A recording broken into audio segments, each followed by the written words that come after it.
Thiruvananthapuram സെൻട്രലിൽ LDF സ്ഥാനാർത്ഥിയായ cinema നടൻ കൂടിയായ സുധീർ കരമന ഇപ്പോൾ നമ്മോടൊപ്പം ചേരുന്നുണ്ട്. എന്തായാലും ഇത് പ്രതീക്ഷിച്ചിരുന്നോ? ഇല്ല, അങ്ങനെ ഒരിക്കലും പ്രതീക്ഷിച്ചതല്ല. സ്ഥാനാർത്ഥിത്വം പ്രതീക്ഷിച്ചുകൊണ്ടല്ലല്ലോ നമ്മൾ നിന്നത്. ഏറ്റവും കൂടുതൽ സന്തോഷം തോന്നുന്നത് തിരുവനന്തപുരം എന്ന് പറയുന്നത് ഞാൻ ജനിച്ചു വളർന്ന സ്ഥലമാണ്. ആ സ്ഥലത്ത് ഒരു സ്ഥാനാർത്ഥിയായി നിൽക്കാൻ പറ്റുന്നു എന്ന് പറയുന്നത് തന്നെ ഏറ്റവും വലിയ കാര്യമായി ഞാൻ കാണുന്നു. സന്തോഷം തോന്നുന്നുണ്ട്. വന്നിട്ടില്ല. LDF നിന്നും അതിൻ്റെ പ്രഖ്യാപനം ഇന്നിപ്പോൾ ഉണ്ടാകും. അതിനുശേഷം ഞാൻ ബാക്കിയുള്ള വിശദമായിട്ടുള്ള കാര്യങ്ങളിലേക്ക് പ്രവർത്തനം പറയുകയും ചെയ്യാം. പാർട്ടിക്കാരെപ്പോഴാണ് സമീപിച്ചത്? ഇന്നലെ അതിനെക്കുറിച്ച് വിശദമായി നേരത്തെ മുതലേ എനിക്ക് തോന്നുന്നു പാർട്ടി തലത്തിൽ നമുക്ക് പാർട്ടിയെ കുറിച്ചുള്ള ബാക്കിയുള്ള കാര്യങ്ങൾ അറിയില്ലല്ലോ. അവർ വളരെ ശക്തമായിട്ട് നേരത്തെ ചർച്ചയിലുണ്ടായിരുന്നിരിക്കാം. എന്നെ അറിയിച്ചത് ഇന്നലെ കാര്യങ്ങൾ വ്യക്തമായിട്ട് പറയുകയായിരുന്നു. അതിനെക്കുറിച്ചുള്ള ചർച്ചകൾ നടന്നുകൊണ്ടിരിക്കുകയാണ്. ഞാൻ അവിടുന്ന് ഔദ്യോഗികമായിട്ട് അറിയിക്കണം. അതുപോലെ തന്നെ ഒരു ഇടതുപക്ഷ അനുഭാവിയാണ്. ഇപ്പോൾ 1987 യൂണിവേഴ്സിറ്റി കോളേജിലെ പഴയ SFIക്കാരൻ സ്ഥാനാർത്ഥിയാവുന്നു. അത് ഏതെങ്കിലും ഘട്ടത്തിൽ ആ കാലത്തിലൊന്നും ഒരു പക്ഷേ ചിന്തിച്ചിട്ടുണ്ടാവില്ലല്ലോ ഇങ്ങനെ. ഇല്ല, ഒരിക്കലും അങ്ങനെ. ഞാൻ പറഞ്ഞില്ലേ, ഒന്നും ജീവിതത്തിൽ ചിന്തിച്ചു കൊണ്ടല്ല പ്രവർത്തിക്കുന്നത്. നമ്മൾ പ്രവർത്തിക്കുന്നു, വരാനുള്ളത് വഴിയിൽ വരുന്നു എന്നേ ഉള്ളൂ. അല്ലാതെ നമ്മൾ ഒരിക്കലും അതിനു വേണ്ടിയിട്ട് ഞാൻ ഒന്നും പ്രവർത്തിച്ചിട്ടോ അങ്ങനെ വേണ്ടിയിട്ടൊന്നും നിന്നിട്ടില്ല. 87 യൂണിവേഴ്സിറ്റി കോളേജിൽ ചേർന്ന് അന്നു മുതൽ കലാലയ ജീവിതവും കലാലയ രാഷ്ട്രീയവുമായി ബന്ധപ്പെട്ട് പ്രവർത്തിക്കുകയും സാംസ്കാരിക രംഗങ്ങളിലും സാമൂഹികപരമായ കാര്യങ്ങളിലും അങ്ങേറ്റം താല്പര്യത്തോടെ പ്രവർത്തിക്കുകയും ചെയ്തിട്ടുള്ള ഒരാളാണ്.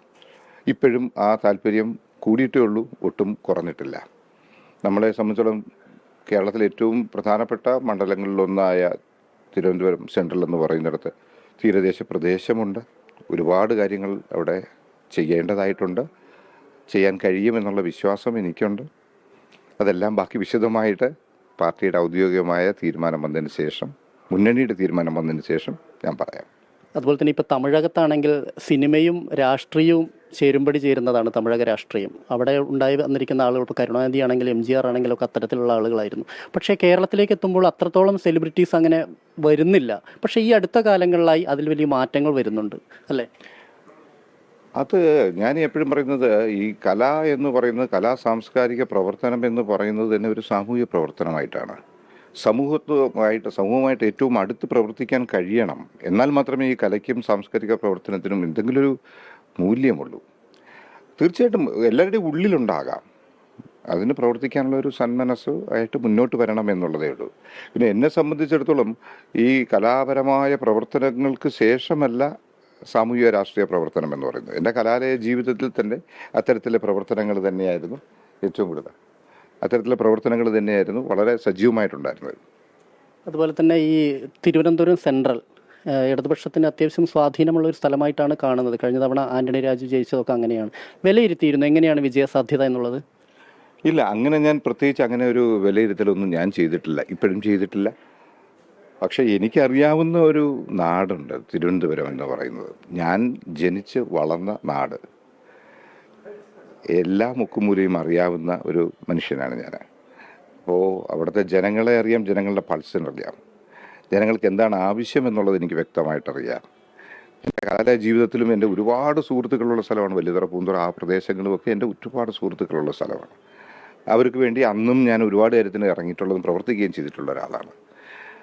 തീർച്ചയായിട്ടും എനിക്കതൊക്കെ വളരെ സന്തോഷമായിരുന്നു തോന്നിയിട്ട്, അല്ലാതെ ഒരു വേറെ ഒന്നുമല്ല. നമുക്ക് ഉണ്ടാകുന്ന ഒരു സന്തോഷമുണ്ട് ഒരു ഇലക്ഷൻ പ്രചരണത്തിൽ. വേറെ ഒന്നുകൂടിയുണ്ട്, ഞാനിപ്പോൾ സ്ഥാനാർത്ഥി അല്ലെങ്കിൽ പോലും മാറി നിൽക്കുന്ന ഒരാളല്ല. ഈ സ്ഥാനാർത്ഥി എന്നുള്ളത് ഇപ്പോഴും ഡിക്ലറേഷൻ വന്നിട്ടില്ലല്ലോ. ഡിക്ലറേഷൻ വരുന്നതിന് മുമ്പും ഇടതുപക്ഷ മുന്നണിക്ക് വേണ്ടിയിട്ട് ഒരുപാടിടത്ത് ഞാൻ പോയിട്ടുണ്ട്. കഴിഞ്ഞ തവണയും പോയിട്ടുണ്ട്, സഖാവ് ജോയ്ക്ക് വേണ്ടി പോയിട്ടുണ്ട്. അപ്പോൾ നമ്മൾ ഒരുപാട് തരത്തിൽ ഇപ്പോൾ പെട്ടെന്ന് ഒരു സുപ്രഭാതത്തിൽ സിനിമ എന്ന് പറഞ്ഞുകൊണ്ട് വന്ന ഒരാളല്ല. ഈ അധ്യാപക ജീവിതം, അതിനൊപ്പം തന്നെ കലാജീവിതം, അതിനുശേഷം ഇപ്പോൾ രാഷ്ട്രീയത്തിലേക്കുള്ള ഒരു ചുവടുമാറ്റം, ഇത് എത്രത്തോളം സുധീർ കരമനയുടെ ജീവിതത്തിൽ മാറ്റങ്ങൾ ഉണ്ടാക്കും? ഇതിൽ ഏറ്റവും പ്രധാനമായി എനിക്ക് പറയാനുള്ളത് അധ്യാപക ജീവിതം, കലാജീവിതം, അത് കഴിഞ്ഞ് രാഷ്ട്രീയം ഒരിക്കലും അല്ല. ഈ അധ്യാപനം എന്ന് പറയുന്നതും കലാപ്രവർത്തനവും ഒരിക്കലും നമ്മളെ രക്തത്തിൽ നിന്ന് മാറുന്നതല്ല. ഒരു അധ്യാപകൻ ഒരിക്കലും അധ്യാപകൻ അല്ലാതെ ആകുന്നില്ല. ഈ വോളണ്ടറി റിട്ടയർമെൻറ്റാണ് ഞാൻ എടുത്തിട്ടുള്ളത്. ആ റിട്ടയർമെൻ്റ് എന്നൊക്കെ പറയുന്നതൊക്കെ അത് നോർമൽ ജീവിതത്തിൻ്റെ ഭാഗമായി നമുക്ക് എടുക്കേണ്ടി വരുമ്പോൾ എടുക്കുന്നതാണ്. എന്ന് വെച്ചാൽ ഒരിക്കലും ഇന്നും ഒരു 5 കുട്ടികളെ കിട്ടിക്കഴിഞ്ഞാൽ ഞാൻ അധ്യാപകനാണ്. അല്ലെങ്കിലും പഠിപ്പിച്ചില്ലെങ്കിലും കുട്ടികളെക്കുറിച്ചുള്ള ഇപ്പോഴത്തെ പാഠ്യ പദ്ധതിയിലും പാഠ്യ പുസ്തകങ്ങളിലും എല്ലാം കാണാൻ കഴിയുന്നത് തന്നെ പുസ്തകത്തിലുള്ളത് മാത്രമല്ലല്ലോ അധ്യാപകൻ്റെ ജീവിതത്തിൽ അല്ലെങ്കിൽ കുട്ടികളിലേക്ക്. ഇപ്പോഴും അധ്യാപനം തന്നെയാണ്. കലാജീവിതം ഒരിക്കലും അതിനൊരു തടസ്സമാവില്ല എന്നുള്ള പ്രതീക്ഷയും എനിക്കുണ്ട്. അപ്പോൾ കലാജീവിതവും അധ്യാപന ജീവിതവും അതിനോടൊപ്പം സാമൂഹിക രാഷ്ട്രീയ പ്രവർത്തനവും എന്നുള്ളതാണ്. നാട്ടിന് വേണ്ടി, നാട്ടുകാർക്ക് വേണ്ടി. ഈ കരമന ജനാർദ്ദനൻ നായർ എന്ന പ്രമുഖ നടൻ്റെ മകൻ കൂടിയാണ്. അദ്ദേഹവും ഒരു ഇടതുപക്ഷവുമായി വലിയ അനുഭാവം ഉണ്ടായിരുന്ന ഒരാളായിരുന്നു. ഒരു ഇടതുപക്ഷ കുടുംബം തന്നെയായിരുന്നു അല്ലേ? അതെ, അച്ഛനും ഇടതുപക്ഷമായി വളരെയധികം അടുത്ത് പ്രവർത്തിച്ചിട്ടുള്ള ഒരാളാണ്. അച്ഛനും ആ രീതിയിൽ ചിന്തിച്ചിട്ടുള്ള ആളാണ്. ഞാനും എൻ്റെ കലാലയ ജീവിതം എന്ന് പറയുന്നത് വളരെയധികം ആലോചിച്ചതിന് ശേഷം, അല്ലാതെ നേരത്തെ എങ്ങനെയായിരുന്നു അങ്ങനെ അങ്ങ് തുടർന്നു പോയ ഒരാളല്ല. വളരെ ആലോചിച്ചതിന് ശേഷം, മനസ്സിലാക്കിയതിന് ശേഷമാണ് സമൂഹത്തിനോട് എന്തെങ്കിലും ചോദിക്കുവാനോ സമൂഹത്തിൽ എന്തെങ്കിലും പ്രവർത്തിക്കുവാനോ അതെന്ത് എന്ന് ചോദിക്കാൻ തൻ്റെ ഇടമുള്ള ഒരു രാഷ്ട്രീയ പ്രസ്ഥാനത്തിൽ കൂടെ പ്രവർത്തിക്കാനാണ് ആഗ്രഹിക്കുന്നത്. All the best. Thank you. എന്തായാലും അദ്ദേഹം സ്ഥാനാർത്ഥിയാകാൻ പോകുന്നു. അല്പസമയത്തിനകം തന്നെ ഇതിൻ്റെ പ്രഖ്യാപനം ഔദ്യോഗികമായി AKG സെൻട്രലിൽ നിന്നുണ്ടാവും. തനിക്ക് തിരുവനന്തപുരം സെൻട്രൽ വലിയ ബന്ധങ്ങളുണ്ട്, അതുകൊണ്ട് തന്നെ അതെല്ലാം വോട്ടാവും. ഒരു വിജയപ്രതീക്ഷ തന്നെയാണ് സുധീർ കരമന പങ്കുവെക്കുന്നത്. ക്യാമറാമാൻ അഭിലാഷിനൊപ്പം S വിനേഷ് കുമാർ, 24 തിരുവനന്തപുരം. ലോകത്തെവിടെയായാലും ഏത് സമയത്തും 24 വാർത്തകളും ഓഗ്മെന്റഡ് റിയാലിറ്റി പാക്കേജുകളും എക്സ്പ്ലെയിനറുകളും വിശദമായി കാണാൻ ഞങ്ങളുടെ YouTube ചാനൽ നിങ്ങൾക്ക് സബ്സ്ക്രൈബ് ചെയ്യാം.